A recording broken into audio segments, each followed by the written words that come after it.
Good morning and welcome from Glencoe. Very frosty this morning. Now this morning I'm at Blackrock Cottage, you'll see, and I'm hopefully going to get a nice sunrise. There's a bit of pink in the sky now, so it's going, so I'm really excited. It should be pretty good. But the reason I've come here today, it's a bit of low-hanging fruit, but the reason I've come here is because I've really got a really bad habit when it comes to landscape photography, and that is jumping on that wide-angle lens all the time. It's kind of my go-to lens, and it usually sort of lives on my camera. But what that does is it does make things in the distance go very small. So actually what I want to show you this morning is sometimes grabbing a big long lens, so I've got the 70 to 200 on here, actually what that does is it breaks the foreground, it's the same size, but that background then starts becoming very large. And this is a good example of that because I've got the wee cottage here and this big massive mountain, Collective Moor, and the background, and it just goes really tiny when you put a wide angle lens on. So come and join me and we're going to go through the glen and I'm going to show you how to get good photos with a long lens.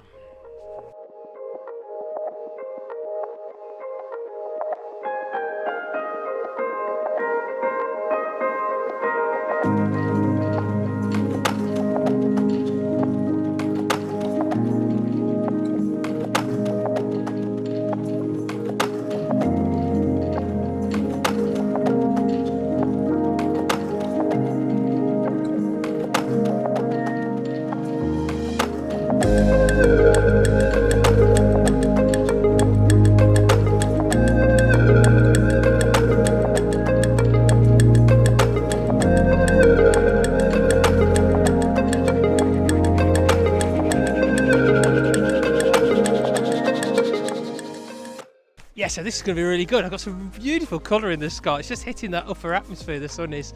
And I get that lovely pinks across the buckle there as well. What I might do is maybe even do a bit of a time blend, because what I want is a bit of light on the actual buckle itself, which would be amazing. So if we could get that pink in the sky as well as a little bit of light on the buckle, it'd be a really nice shot. Now what you've seen I've had to do is, because I've got the long lens on, the problem with that is with Blackrock Cottage you need a little bit of elevation to get the boulder in and lose the road a little bit, and of course if you go back a bit it drops down onto the West Island Way, so you're too low. So what I've had to do is go like back on the road and stay quite high, get some height to my shot, so you can see my tripod is fully extended. And then what I've had to do is I've had to go into portrait orientation, and I'm going to have to take a pano just because I'm zoomed in so close that I can't get the whole shot in a one. But actually it does show you that difference between the buckle, because with the wide angle shot from this location the buckle is very tiny and it's a big mountain. I've walked it many times. It's very high, so it's nice to use this big long lens. So I'm at 70mm, which is the kind of widest I can get on this lens, and actually throughout the morning I'm going to shoot around a few little locations, and we're going to try a little bit zoomed in even further and show you that difference between the long lens zoomed in and how big that background becomes behind it. Cool, so it's just a case of waiting for the light now. It's looking pretty good and there's some beautiful colour in the sky. Yeah, I've got a couple of little challenges this morning. The fact that it's absolutely freezing, it's probably about, I don't know, -3 or 4, but that wind chill today, because you're really exposed at Blackrock Cottage, that wind chill is absolutely, so I kind of get my gloves off, quickly press them and I have to put my gloves back on, it's so cold. And also, this is a Tuesday, so I thought there'd nobody be at the cottage, but somebody's staying at the cottage unfortunately, so the car is parked outside, so I'm going to have to clone that little beauty out as well. I think you can imagine my sort of disappointment when I turned the corner and seen it sat there, but anyway, there we go. It's not a problem, the AI will get it out. Yeah, get some really nice pinks now in the clouds above the buckle, so it's looking really good. But what I'm going to do is let me talk you through the composition here. So as you can see, my tripod is quite high here. It's kind of hard because I'm down the bank as well, so I'm on full stretch. I'm going to pull a muscle in a minute. And then what I've got, it's a really given shot. So you've got the wee Blackrock Cottage here. Here's the Blackrock here. And I've got these trees and stuff. And actually this time of year is the best time because you get a little sugar coating of snow on the top there of the buckle. But also all the leaves have dropped off these trees. And as these trees are growing, they're getting a little bit in the way of the shot really. So this time of year, you really start seeing the mountain behind. So that's the shot, and then what I've done is I'm going to take several shots. I've probably taken about 6 images in portrait orientation with that 20% overlap, which I like to do when I'm doing a pano. And then I'm going to stitch them all back together again, and we'll see what we get. Cool. Well, if this image works out, here's the photo.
So I'm just popping down the bottom of the glen just to carry on with this wide angle zoom comparison, but I just thought I'd stop off here halfway down.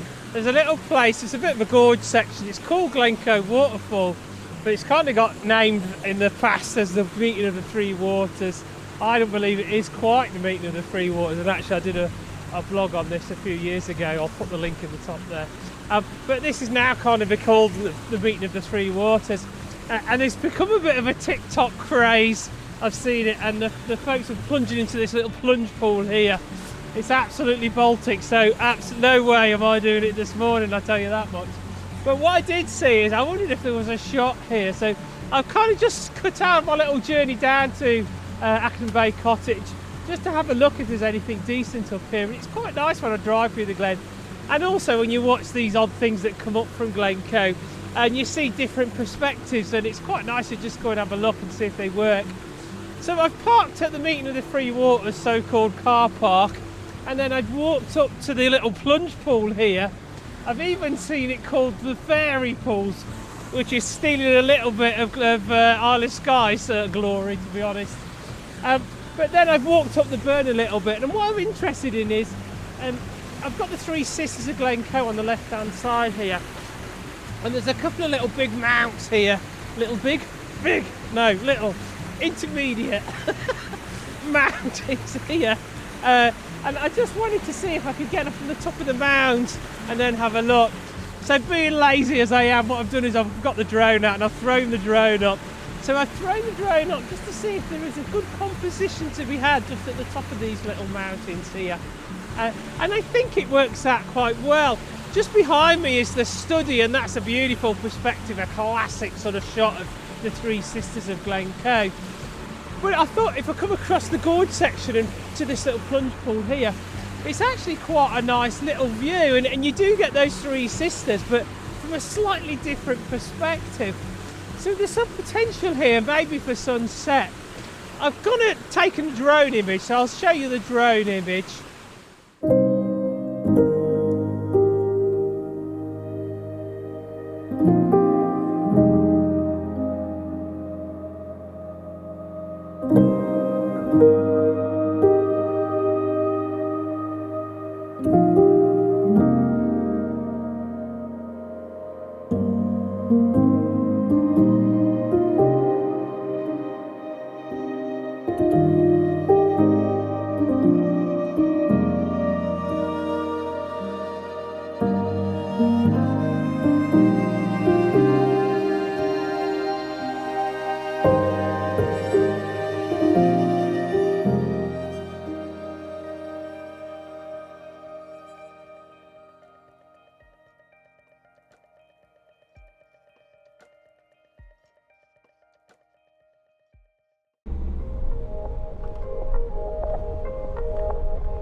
got some lovely light around me. On the Anarchiga here, I've got some beautiful light, and then Mill Moor has also got some stunning light. The problem with the Elliott's cottage, actually, in the winter in particular, is it is sitting on a north-facing sort of slope, so it just gets covered all the time. So trying to get light on it is nigh impossible this time of year.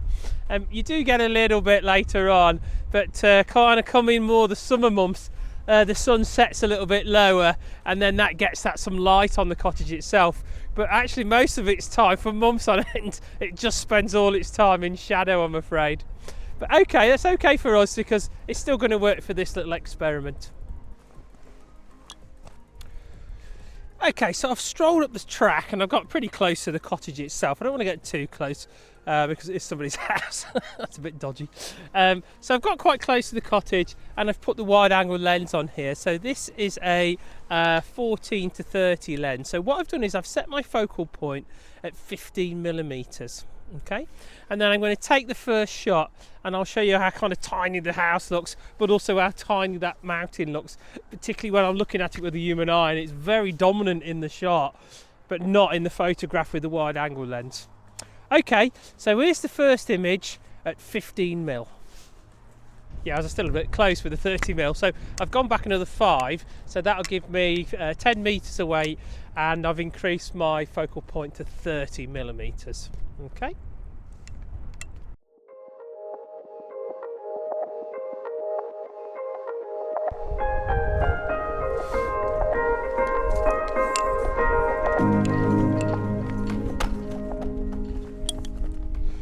Now what I'm going to do is I'm going to head on all the way back down again, and what I'm going to do is I'm going to try and match the size of the cottage in the image. So I don't know, I'm probably about another, it's looking about 30 metres away at this rate. Anyway, I'm going to go to 60 mil but keep the cottage the same and see what happens to the mountain.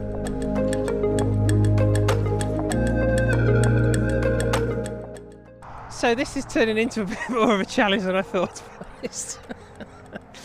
So I've got the big lens on now and we've gone to 120 mil, but I can't get the cottage the same size. So I've had to go all the way over, across the road, and now I'm the other side of the A82, halfway up this bank, just to get close to the cottage, as close to the other side.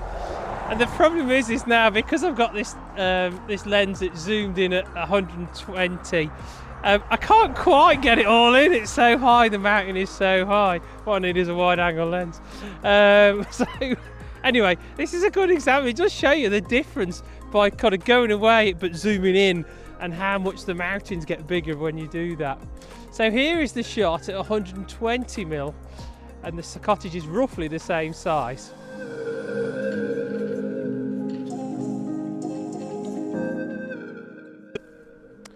So what you can see, even this far back at 120 mil, the mountain is just so large I can't even see the top of it anymore. All I can see is the cottage. I would have to be all the way back, a good few metres away now, and it's going up the sheer bank, so I'm going to lose that perspective. I'll be halfway, like I say, on the Anarchiga to get the cottage and to get the mountain in as well. But it does show you how big a difference it makes by this zoom. Yeah, so if we have a look at all those 3 photos, you'll see at the 30 mil, the mountain's quite small, a lot of sky, and actually the composition doesn't quite work too much. And then when we walk back and then go up to 60 mil, then the mountain really starts to work. You can really get that height of the mountain above the cottage. And I think that actually probably is the best focal length if we're going to try this experiment. And then of course when we did the 120 mil, it was just too zoomed in, so even though the cottage was roughly the same size, the mountain was so massive that I physically couldn't get it all in the shot. And then if you wanted to do something like that, you could always do a vertical pano and get that height into the shot. So it was a good experiment. I think the compositions don't work very well, but it was a really good experiment just to see how focal length makes a big difference, not just to the foreground but to the distance in the mountains in the distance. Yeah, that was a pretty good experiment, weren't it? Anyway, I feel like I owe you a decent shot for the end. So when you're here, what you actually can do is you can park in this car park, and instead of going across the bridge towards the cottage itself, if you walk back down towards sort of Glencoe village, there's a wall just before it gets back to the A82. You can jump over that wall and there's a little cascade, and that's a really nice image with a nice slow water, and you get the cottage in there as well. So let's head over. Unfortunately the car's still going to be there, I'm afraid, but I'll head on over and see if we can get a decent shot over the wall.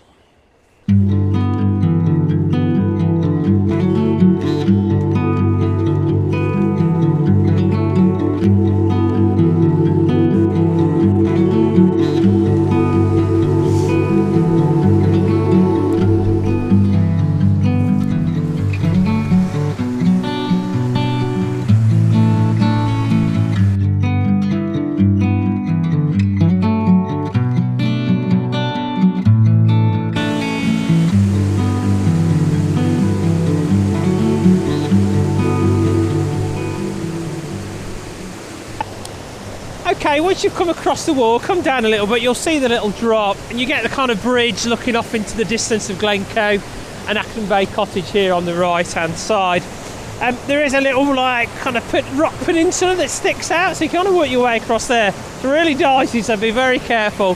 But what that allows you to do is, you see where I am, I've got a little bit lower and I've got this lovely drop. And actually what I've decided to do is I'm going to do a pano, because what I want to keep that height of the mountain by using the zoomed in a bit more rather than the wide angle, but also I want that kind of width as well a little bit. So we've gone into portrait orientation, and I'm just coming around, and actually it's gone really dark now. It did say it was going to start raining this afternoon. What that's allowed me to do is to really slow this shutter down without actually putting anything on it.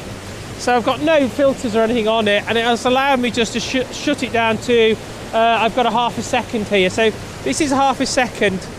The problem is when you're trying to stitch panos together with moving water, I always find if you don't go too slow with the water, then it doesn't stitch as good. If you disagree, let me know in the comments. But I find sometimes if you slow it down to half a second or 1 second, it kind of stitches a bit better than when you've got it like a tenth of a second or a quarter of a second, something like that. Cool, okay. Well, I think I've got a nice composition. I've got a lovely sort of pano sweeper here with the cottage and Elliot's Downfall, or the Tears of Glencoe. I'm going to bang it in black and white just because there's a real nice contrast between the white water and the dark environment, and then the light sky on the top as well. So it's going to be fairly dramatic, but if this shot works, here's the image.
Yeah, that was a great shot, weren't it? Really liked it, really come out, and I'm glad I did it in black and white, just because the light has gone a little bit. It said it was going to rain this afternoon.